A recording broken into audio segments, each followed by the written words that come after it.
Mon nom est Maurice Gagnon, je suis journaliste et auteur de 6 volumes, dont les 2 derniers sont Côte du Sud, événements oubliés, tomes 1 et 2, qui sont le sujet de la conférence d'aujourd'hui. Oui, donc c'est ça. Aujourd'hui, on était au Musée de la mémoire vivante, comme vous l'avez dit, pour présenter une conférence là, sur vos 2 derniers volumes. Parlez-moi de qu'est-ce que ça va avoir l'air, cette conférence-là. En fait, ce n'est pas une conférence traditionnelle. OK. C'est que, comme les 2 livres, regroupent différents événements qui se sont déroulés dans les différentes municipalités de la Côte-du-Sud, principalement Kamouraska-Lillet. Je sais que la Côte-du-Sud est plus grande, mais là, il resterait une partie à faire, parce que moi, c'est surtout dans le secteur Kamouraska-Lillet. Et au lieu de parler de façon conventionnelle de ces événements-là, j'y vais sous la forme d'un petit quiz où je choisis des événements à l'intérieur et j'invite les gens à répondre à une question. Par exemple, dans quel village du Kamouraska, à un certain moment donné, a-t-on pu voir des éléphants errer en liberté?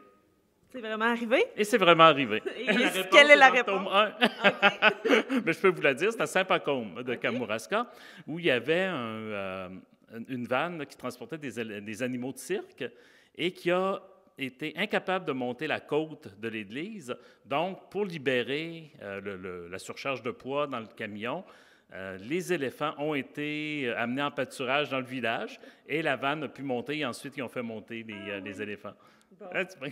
C'est un peu ce genre de petites questions-là. Et c'est vraiment très amical, là, les gens. Il n'y a rien à gagner à part mon admiration à la fin, mais c'est surtout pour rendre la conférence un peu plus vivante là, que simplement raconter ces anecdotes-là. Oui, et je pense que vous invitez aussi les gens à raconter leurs anecdotes s'ils en ont. S'ils veulent, oui. S'ils veulent les raconter, on est ouvert à les entendre aussi, bien sûr, oui. Puis est-ce que des conférences comme ça, justement, avec l'interaction du public, ça peut vous inspirer un prochain volume? Disons que pour l'instant, je ne pense pas faire un tome 3.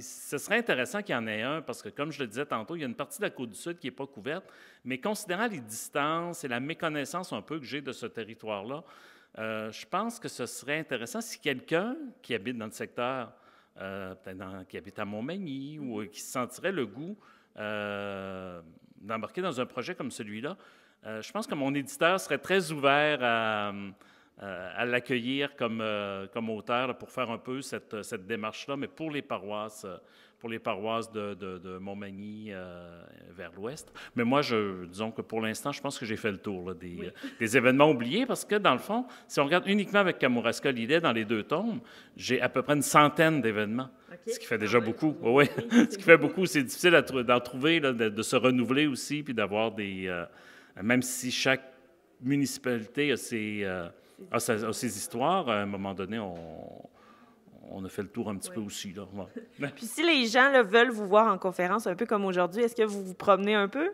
Bien là, j'ai rien de prévu à venir jusqu'à maintenant, à part aujourd'hui. C'est sûr que quand les livres ont sorti, j'ai été plus présent à ce moment-là, entre autres au Salon du livre de la Côte-du-Sud.